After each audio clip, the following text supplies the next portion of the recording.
2장 하나님 중심으로 살기. 바흐는 복음연합 선교회 회장이자 현대의 훌륭한 기독교인 중 한 사람입니다. 그분은 온전히 하나님 안에 거하는 삶을 사셨기에 하나님과의 관계는 물론 다른 사람과의도 좋은 관계를 맺었습니다. 며칠 전 아침 우리 교회 남자 성도들 몇 분이 바흐 목사님에 관한 일화를 이야기한 적이 있습니다. 누군가 바흐 목사님께 오늘 시내에 나갈까 합니다 라고 말하자 목사님께서는 하나님, 이번에 오가는 발걸음을 축복하시옵소서 하시더니 몇 시에 가실 겁니까? 라고 물었다고 합니다. 이것은 고개를 숙이고 두 손을 모으고 눈을 감는 일련의 형식을 따른 것이 아니었습니다. 하나님이 이분의 생활 속에 함께 계시기에 너무나도 자연스럽게 나온 반응이었습니다. 혹자는 아마 그러나 이건 조금 정도를 벗어나는 것 같은데요 라고 말할지도 모릅니다. 그렇다면 정도에서 벗어난 것이 무엇인지에 대해서 한번 생각해 봅시다. 우리의 삶은 수레바퀴와도 같다고 합니다. 그리고 그 중심에는 예수님이 거하고 계십니다. 우리의 마음 한가운데에는 우리의 중심이 되시는 하나님이 거하고 계십니다. 이 중심은 고요하지만 바퀴를 조절하는 능력이 있는 부분입니다. 한 오래된 찬송가의 첫 소절은 고요한 휴식 있네 하나님의 마음 가운데 라고 노래합니다. 수레바퀴 둘레는 우리가 접하는 외향적인 일들, 이를테면 주변 사람들, 벌어지고 있는 상황, 기쁜 일, 슬픈 일, 크게는 변화하는 세계 정세와 같이 우리 삶에 영향을 주는 것이라고 할 수 있습니다. 따라서 이 부분이야말로 가장 빠르게 움직이면서 모든 먼지와 열기, 그리고 마찰을 접합니다. 크리스천으로서 우리는 매 순간 선택의 기로에 서게 됩니다. 예를 들면 우선 우리 주변에 일어나는 일에 대해서 끊임없이 신경을 곤두세우며 살 것인가, 아니면 고요하나 마음의 중심에 지속적으로 집중하며 살 것인가 하는 것입니다. 토마스 켈리는 이렇게 고백했습니다. 외부로부터의 고난을 경험하기도 한다. 그러나 고통의 한가운데로 들어가다 보면 그 고통 너머에 어떤 심오한 평안과 맞닥뜨리게 되는데 그 단계에서 우리는 기도와 예배, 찬양과 경배, 그리고 하나님의 살아계심을 전적으로 경험하게 된다. 크리스천인 우리에게 선택의 문제가 남았습니다. 즉 하나님 중심, 예수 그리스도가 중심이 되는 삶을 살든지 아니면 중심에서 벗어난 삶을 선택할 것인지가 그것입니다. 중심에서 벗어난 삶이 어떤 삶일까요? 하나님이 아닌 다른 그 어떤 것을 삶의 우선순위로 두는 것이 바로 중심에서 벗어난 삶입니다. 지금 우리는 모두 의미 있는 참된 성도의 삶을 살기를 원합니다. 어떻게 하면 의미 있는 삶을 살 수 있을까요? 어떤 사람들은 은혜로운 좋은 교회에 가겠어요. 그러면 반드시 삶의 참된 의미와 만족을 찾을 수 있을 거예요 라고 말합니다. 어떤 성도가 한 교회를 찾아서 정말 하나님이 함께 하심을 느꼈다고 칩시다. 그 사람은 바로 이거야 하며 곧 만족을 느끼겠지요. 교회에서 직분도 맡고 회의에도 참석하고 주일학교에 봉사도 합니다. 그러나 1년 혹은 2년이 흐른 후에 이 교회에 있는 많은 사람들은 나보다 못하고 심지어 어떤 사람들은 나보다 더 심각한 문제가 있는 걸 하면서 푸념을 늘어놓기 시작합니다. 이때 마음이 또다시 불안해지기 시작합니다. 그렇다고 교회를 떠나는 것은 아니지만 다른 무엇, 보다 심오한 그 무엇을 찾아 헤매기 시작합니다. 그러다 어느 모임에서 만난 사람들의 특별 세미나를 듣다가 그리고 어느 목사님의 테이프를 듣다가 아니면 인터넷을 하다가 왜 이런 세계를 좀 더 일찍 알지 못했지?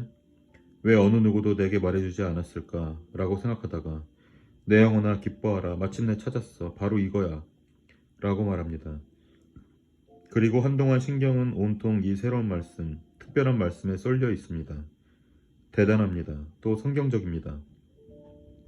그러나 곧 이것이 모든 갈증을 해소해주지는 못한다는 것을 깨달으면서 여전히 영혼의 불안감을 느끼게 됩니다. 몸이 건조하고 공허함을 느낍니다.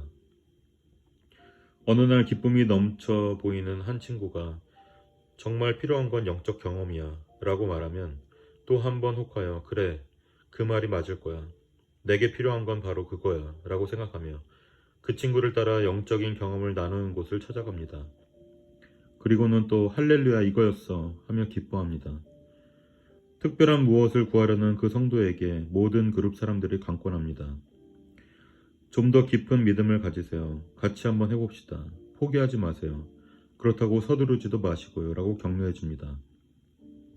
마침내 그 성도는 그것을 경험합니다. 이 놀라운 경험을 한 성도는 이거였었구나. 이것이 틀림없어라고 만족합니다. 그러나 곧 예전의 그 불안이 다시 엄습해 옵니다. 왜일까요? 그 사람이 그렇게 찾아 헤맸던 것은 그것이지 하나님이 아니었기 때문입니다. 교회 그 자체가 여러분 삶의 우선순위나 중심이 될 수 없습니다. 어떤 영적인 경험도 마찬가지입니다. 그 경험이 삶의 중심이 될 수 없습니다. 그 어떤 전문적 특별한 성경 말씀 강의가 절대 우리 삶의 중심이 될 수 없습니다. 오직 하나님 한 분만이 중심이 되셔야 합니다. 그 나머지 것은 우리를 궤도에서 벗어나게 합니다. 탈중심으로 이끕니다. 여기 공장이 있습니다. 공장 곳곳에는 대, 중, 소의 다양한 크기의 톱니바퀴들이 돌아가고 있습니다. 이렇게 해서 공장은 잘 운영되고 모든 것이 순조롭게 진행되고 있습니다. 왜냐하면 모든 바퀴들이 중심에 맞춰 있기 때문입니다.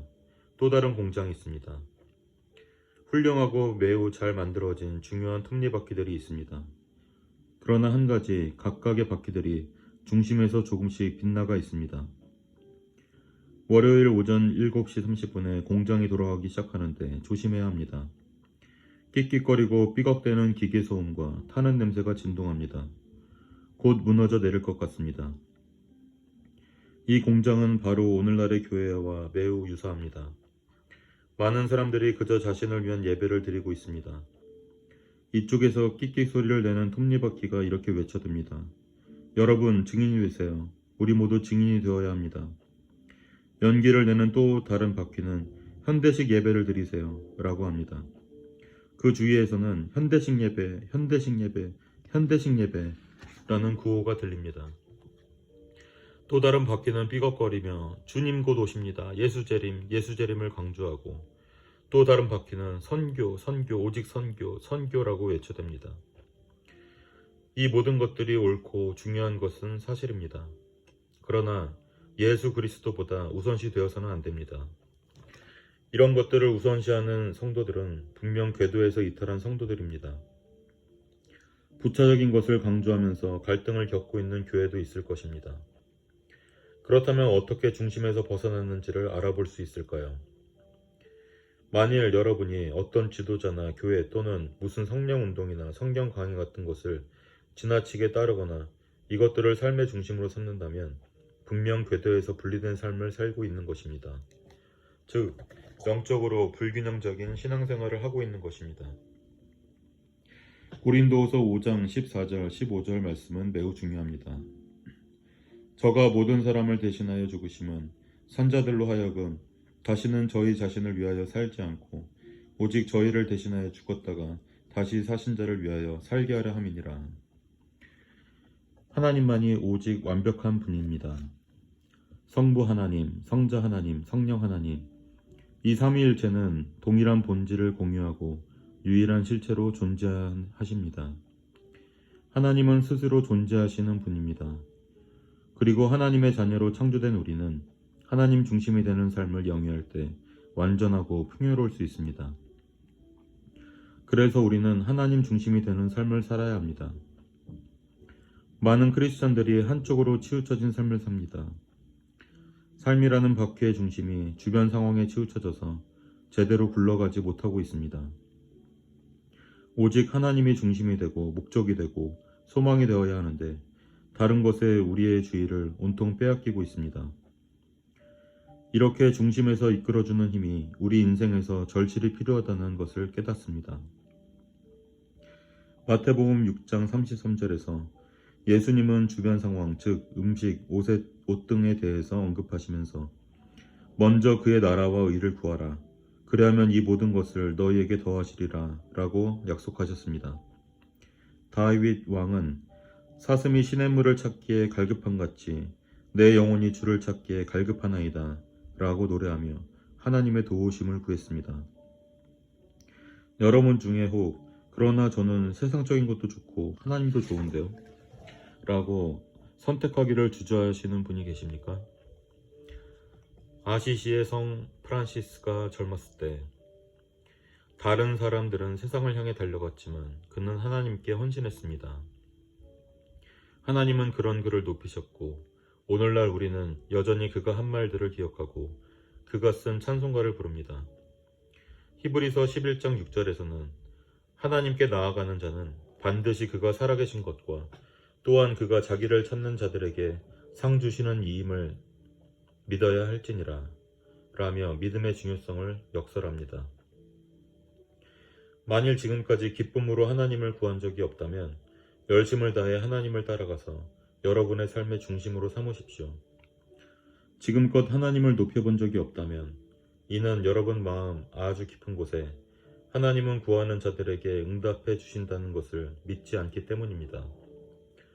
천국에 대한 소망이 없는 비기독교인들은 하나님은 우리에게 그 어떤 상급도 주지 않으시며 하나님을 열심히 믿으면 오히려 인생의 몇 가지 스릴과 몇몇 좋은 친구들을 놓칠 수 있다는 그릇된 믿음을 갖고 있습니다. 여러분도 아마 진지하게 이 말에 대해 생각해 본 적이 있을 겁니다. 오직 하나님 한 분만, 오직 하나님을 통해서만 우리는 하늘의 상급을 받을 수 있습니다. 오직 하나님께로부터만 말입니다. 이사야 26장 3절은 우리에게 이렇게 이야기합니다. 주께서 심지가 견고한 자를 평강으로 지키시리니 이는 그가 주를 의뢰함이니이다. 이것이 바로 주의 임재를 경험하는 것입니다. 이렇게 할 때 여러분의 마음 가운데 하나님을 중심으로 모실 수 있습니다. 여기 또 다른 유혹이 있습니다. 하나님 중심이 되는 삶을 추구한다 하더라도 사실 이는 우리 자신을 위해서, 즉 우리 마음의 절대 평화를 찾기 위함이기 때문에 여전히 나 중심이 되는 삶을 사는 것입니다. 잘 믿는 크리스천이 되어 다른 사람들에게 존경받기를 바라기 때문에 하나님의 임재를 경험하려고 하는 것은 아니죠. 이 경우 하나님은 우리 기도를 들어주시지 않고 우리를 만나주시지 않습니다. 인간의 욕심. 그러나 잊지 말아야 할 것은 우리는 하나님의 영광을 위해 창조되었습니다. 만약 원한다면 우리는 세상에만 빠져서 근근히 삶을 이어갈 수 있습니다. 이것은 선택의 문제입니다. 그러나 분명히 말씀드리지만 우리는 하나님 중심의 삶을 살기 위해 창조되었습니다. 우리 안에 거하시는 예수 그리스도가 하나님을 영화롭게 할 뿐만 아니라 우리를 진실로 부족함이 없게 하십니다. 어거스틴은 이렇게 기도했습니다. 하나님, 우리 마음을 들 곳 없어 늘 불안하고 초조합니다. 주 안에 거하게 하소서. 하나님의 자녀인 우리는 하나님을 우리 마음의 중심에 초대하여 중심이 되시는 하나님께 우리의 삶을 맡길 수 있는 선택권이 있습니다. 우리가 원하기만 한다면 퀘이커 교도들이 말하는 것처럼 중심이 되시는 하나님만 바라면서 예수 그리스도가 우리 삶의 전부가 되게 할 수 있습니다. 그러면 하나님과 성령님이 우리 안에 계셔서 넘어지지 않도록 항상 도와주실 것입니다. 메이어스는 다음과 같은 시를 썼습니다. 그리스도, 나는 그리스도니 너를 충만케 하는 이름이여라. 또한 나에게 그는 큰 기쁨을 주셨다. 메이어스의 이 시는 수세기 전 존 울먼이라는 영국의 한 겸손한 재단사를 변화시켰습니다.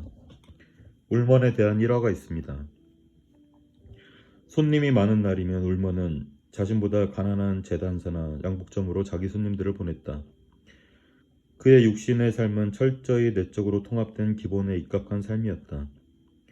그는 우리가 천국의 소망을 두고 살 수 있다는 것을 강조했다. 그는 온전히 하나님의 축복된 인도하심을 따랐으며 하나님 중심의 삶을 살았다. 1960년대 조지 폭스 역시 기독교라는 종교 안에서의 하나님이 아니라 우리 삶 속에 역사하시는 하나님을 알기를 간절히 원했습니다.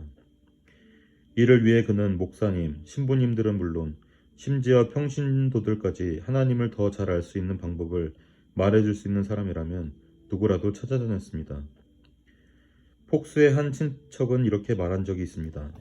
우리는 그가 결혼하여 정착해서 안정된 삶을 살기를 바랬습니다. 한 카톨릭 신부는 폭스에게 담배도 좀 펴보고 찬송가를 불러보라고 권했습니다. 어떤 목사님은 폭스가 화단을 받고 성큼성큼 걸어와서 도움을 구하자 화를 내며 내쫓았습니다. 또 어떤 사람은 그에게 정말 필요한 것은 약물치료나 방열이라고 말하기까지 했습니다. 신학교 수업도 그의 궁금증에 충분한 답을 해주지 못했습니다. 결국 폭스는 이런 글을 남겼습니다. 하나님을 제대로 모른다면 하나님과 매일 대화할 수 없고 그 안에 기뻐할 수 없고 기쁨으로 하나님께 순종할 수 없고 하나님이 내게 말씀하시고 그분이 원하시는 대로 이끌어 주시는 것을 느낄 수 없다면 나는 목회자가 될 자격이 없지 않은가. 지금 믿음이 필요합니다. 사도 바울은 에베소서 3장 17절에서 믿음으로 말미암아 그리스도께서 너희 마음에 계시게 하옵시고 라고 말했습니다. 즉 사도 바울은 예수 그리스도 안에 거하고 기쁨을 누리려면 하나님을 믿고 의지해야 한다고 역설했습니다. 오직 하나님 안에서만 가능합니다. 그 어느 곳에서도 기쁨을 구할 수 없습니다. 구할 수 있는 곳은 바로 하나님 안입니다. 성령의 불을 잘 지키고 계속 잘 타도록 노력하여 그것이 꺼지지 않을까 염려하지 말기를 바랍니다. 그 불은 하나님이십니다. 제가 그랬던 것처럼 여러분들도 그 불에 가까이 다가가야 합니다. 매일의 일상사에서 하나님을 알고 가까이 하고 늘 동행하는 사람만이 하나님이 얼마나 정확한 분인지 알게 됩니다. 로렌스 형제는 영적인 세상의 문제를 고민하였습니다. 그는 자신의 죄에 대한 기억들이 괴로워 속죄하고자 한 수도원에 갔습니다. 로렌스 형제는 하나님을 갈망했습니다. 수도원에서 그가 한 일은 바닥 청소와 부엌에서 설거지하는 일이었습니다. 그리고 그곳에서 그는 하나님의 임재를 경험하게 되었습니다. 그리하여 로렌스 형제는 이렇게 고백할 수 있었습니다. 나에게 있어서 노동의 시간은 기도하는 시간과 별다를 바 없다. 부엌에서 온갖 달그락거리는 소리와 여러 다른 이유로 나를 부르는 사람들의 소리 속에서 나는 조용히 무릎 꿇고 기도할 때처럼 고요함을 체험할 수 있었으며 하나님을 내 마음속에 모실 수 있었다. 임종을 앞두었을 때 긴 침묵 속에서 로렌스 형제의 침상을 지키던 친구가 그에게 무슨 생각을 하고 있느냐고 묻자 천국에 가면 무엇을 해야 할까를 생각하고 있었네. 할 일이 참 많거든. 하나님을 경배하고 찬양하고 하나님을 높이고 내 마음을 다하여서 하나님을 사랑하고 하나님께 예배드리고 하나님을 사랑하는 것. 이복의 친구, 이것이 바로 우리의 과업일세 라고 말했습니다. 만일 여러분이 더 풍요로운 삶을 갈망한다면 과거 경험했던 것보다 더 거대한 그 무엇과 미래를 원할 것입니다. 하나님은 우리를 축복하십니다. 그것이 바로 하나님께서 우리 마음에 주시는 하나님을 향한 열망입니다. 우리는 마치 예수님의 제자들 같지 않습니까?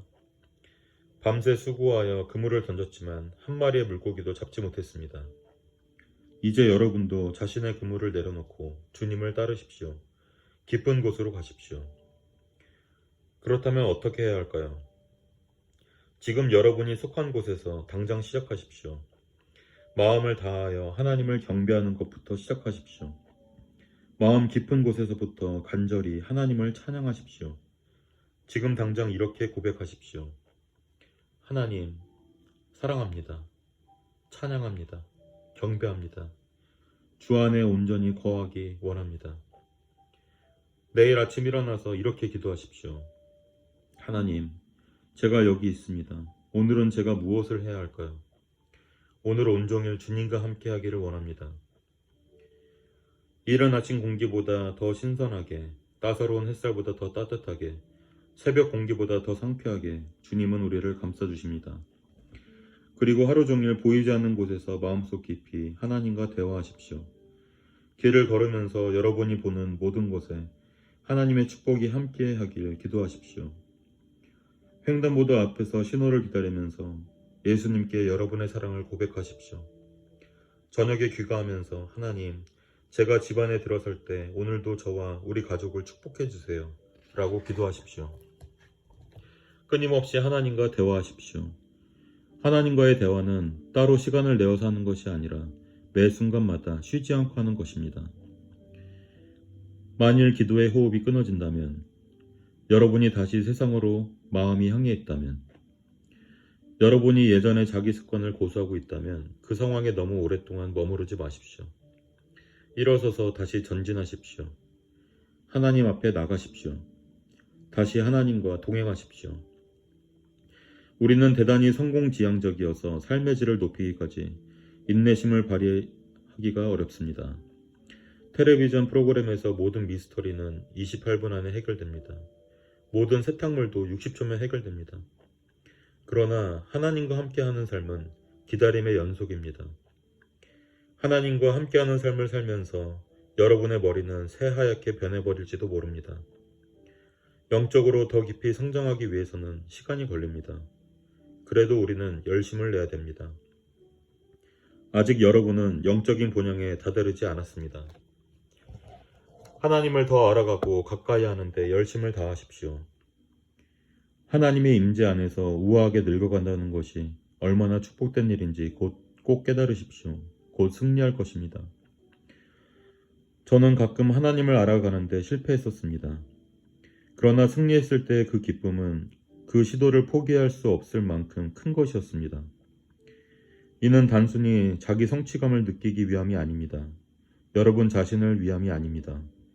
오직 하나님을 위한 것입니다. 하나님 앞에 모여 영광과 기쁨을 드리기 위함입니다. 이것이 바로 하나님이 중심이 되는 삶입니다. 죄를 지었을 때 우리는 어떻게 해야 할까요? 어쨌든 하나님 앞에 나아가야 합니다. 로렌스 형제는 하나님, 주님의 도움이 없으면 저는 계속해서 같은 죄를 반복합니다. 라고 기도했습니다. 죄를 고백하십시오. 마음이 가벼워집니다. 빌립보서 2장 13절에서 너희 안에서 행하시는 이는 하나님이시니 자기의 기쁘신 뜻을 위하여 너희로 소원을 두고 행하게 하시나니 라고 명시하고 있습니다. 잠시 바흐에 대해서 생각해 봅시다. 그는 하나님 중심으로 살았습니다. 그를 아는 모든 사람들은 그가 정도에서 벗어났다고 생각했습니다. 그러나 그 사람들이 오히려 정도에서 벗어난 사람들이었습니다. 여러분은 열렬한 신자가 되는 것을 두려워하십니까? 만일 그렇다면 다수가 따르는 삶을 따르지 않을 것은 확신합니다. 그러나 토마스 켈리는 하나님 앞에 온전히 헌신하여 광신자라는 말을 듣는 것이 하나님께 20% 정도 헌신하며 평범한 신자가 되는 것보다 훨씬 낫다. 성도들에게 평가받는 것보다 정신과 의사의 상담을 받는 편이 훨씬 낫다. 예언자들이 하나님이 가라사대라고 했지 왕이 가라사대라고 한 적은 없었다. 라고 했습니다. 사랑하는 여러분, 저는 여러분이 하나님 앞에 나오기를 진심으로 간절히 부탁합니다.